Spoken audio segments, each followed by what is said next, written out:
November 25th, 1992. London, Kentucky.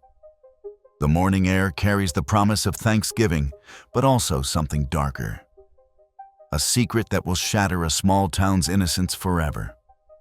10-year-old Scotty Baker bounces through the hallways of Paces Creek Elementary, his excitement infectious. His father promised him something magical. A weekend on the road in an 18-wheeler. Just the two of them conquering America's highways. The boy's backpack feels lighter than air, weighted only by dreams of diesel engines and endless roads. But first, he must endure the school day. Then the bus to Grandma's house.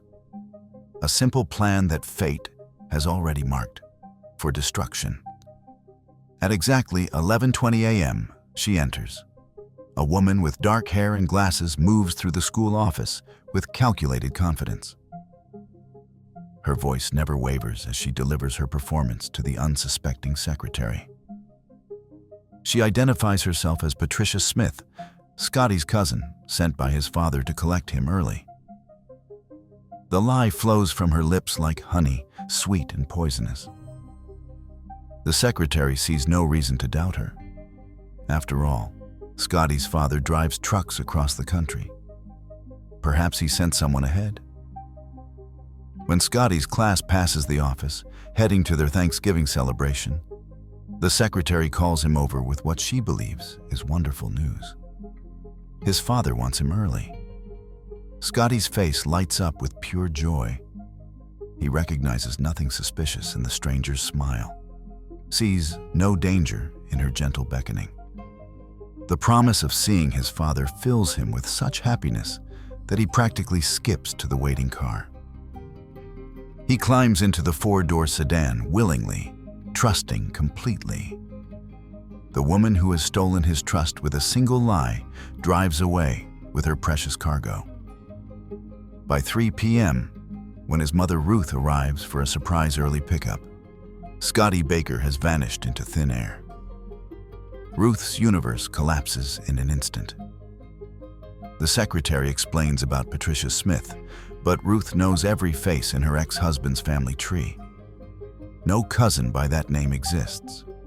No relative would collect Scotty without calling first. The Kentucky State Police arrive as darkness swallows the town. Their investigation reveals a horrifying truth.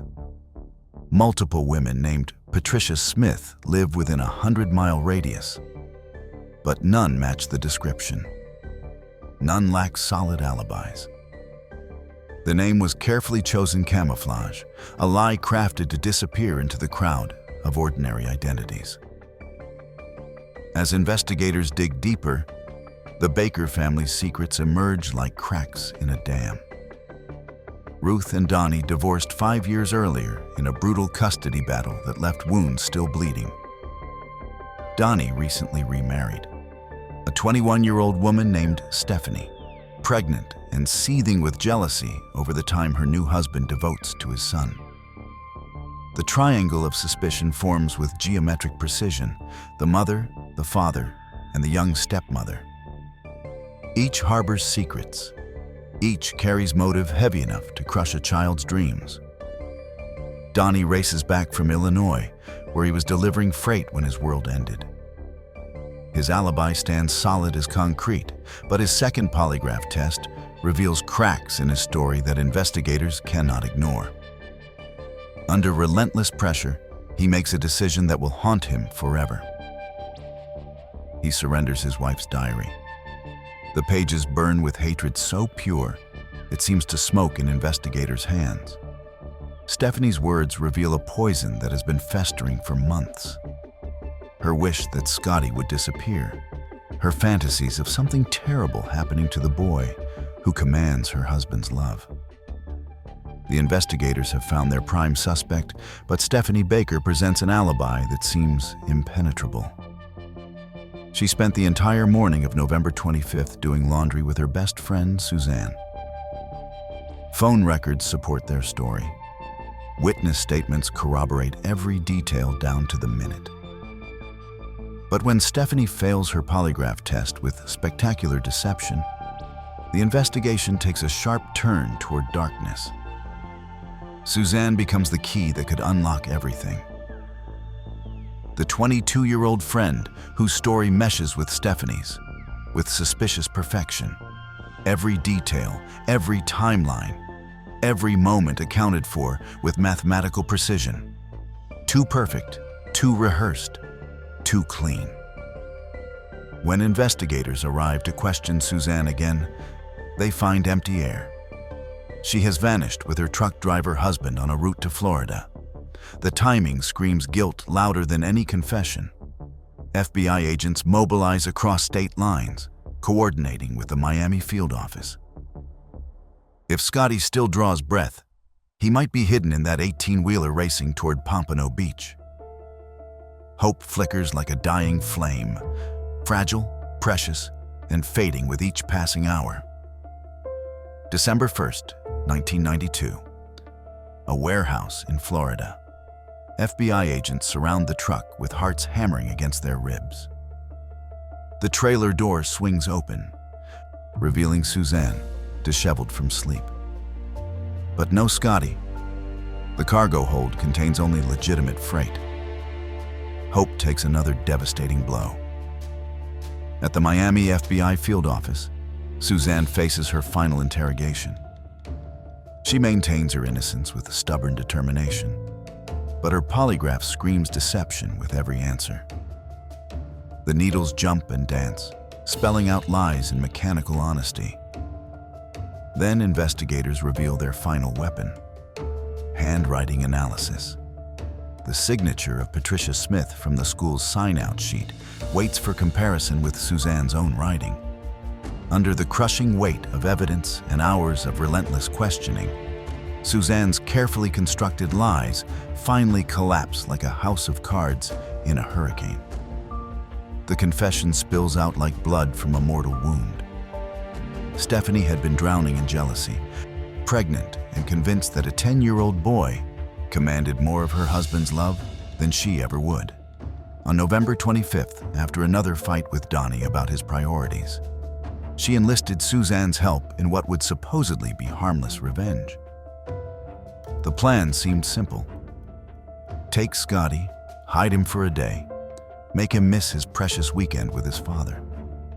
A cruel lesson designed to shift Donnie's attention back where it belonged. But jealousy is a cancer that grows beyond control. Once Scotty was in the car, hidden in the back seat and excited about his early reunion with his father, Stephanie's carefully controlled rage exploded into something monstrous. As Suzanne drove away from the school, Stephanie reached back and began strangling the child who had stolen her husband's love. Scotty fought with the fierce determination of a boy who wanted to see his father again. He kicked the dashboard, leaving dents that would serve as silent testimony to his desperate final battle. But 10-year-old fists were no match for a woman consumed by murderous hatred. Within minutes, Scotty Baker's dreams of highway adventures died with him. Terrified and now bound by murder, the two women drove to an abandoned strip mine. They buried Scotty's small body in the cold Kentucky earth, then returned hours later with gasoline to burn away the evidence of their unspeakable crime. For 6 agonizing days, they maintained their lies while a community searched desperately for a boy they had already destroyed. They watched parents weep, saw volunteers scour the countryside, observed investigators chase false leads, all while knowing exactly where Scotty lay buried. The recovery of Scotty's charred remains marked the end of hope and the beginning of justice. The courtroom became a theater of human anguish as prosecutors painted a picture so horrifying that seasoned court reporters wept openly. They described how Suzanne continued driving for 5 eternal minutes while Scotty fought for his life inches away, his small fists pounding the dashboard in desperation, leaving permanent dents that testified to his terror. Due to media coverage that had gripped the nation, Suzanne's trial moved to another county. The jury found her guilty of reckless homicide, kidnapping, and abusing a corpse. 25 years behind bars, a quarter century to contemplate 5 minutes of driving while a child died. Stephanie faced the death penalty's shadow but chose to plead guilty to murder. Life in prison without parole became her fate. 7 months later, she gave birth to Donnie's son in the prison infirmary. Bitter irony made flesh. The child she wanted to prioritize over Scotty would grow up knowing his mother murdered his half-brother in a fit of psychotic jealousy. Ruth Baker visits Scotty's grave regularly, carrying signed touring flowers and memories of a boy who loved 18-wheelers and dreamed of highway adventures.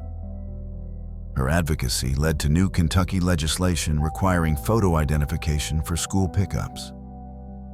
The case haunts investigators still. FBI Special Agent Rod Kincaid calls it the most horrible case of his career. The image of a 10-year-old boy walking trustingly toward his death remains seared in the memories of everyone who worked the case. Scotty Baker's murder serves as a chilling reminder that evil doesn't always wear a stranger's face. Sometimes it hides behind the smile of someone who should provide protection. Sometimes the greatest danger comes from within the very family meant to offer safety. The boy who dreamed of conquering America's highways with his father instead became the victim of a stepmother's twisted jealousy. A jealousy so consuming it transformed love into murder on a cold November morning in Kentucky.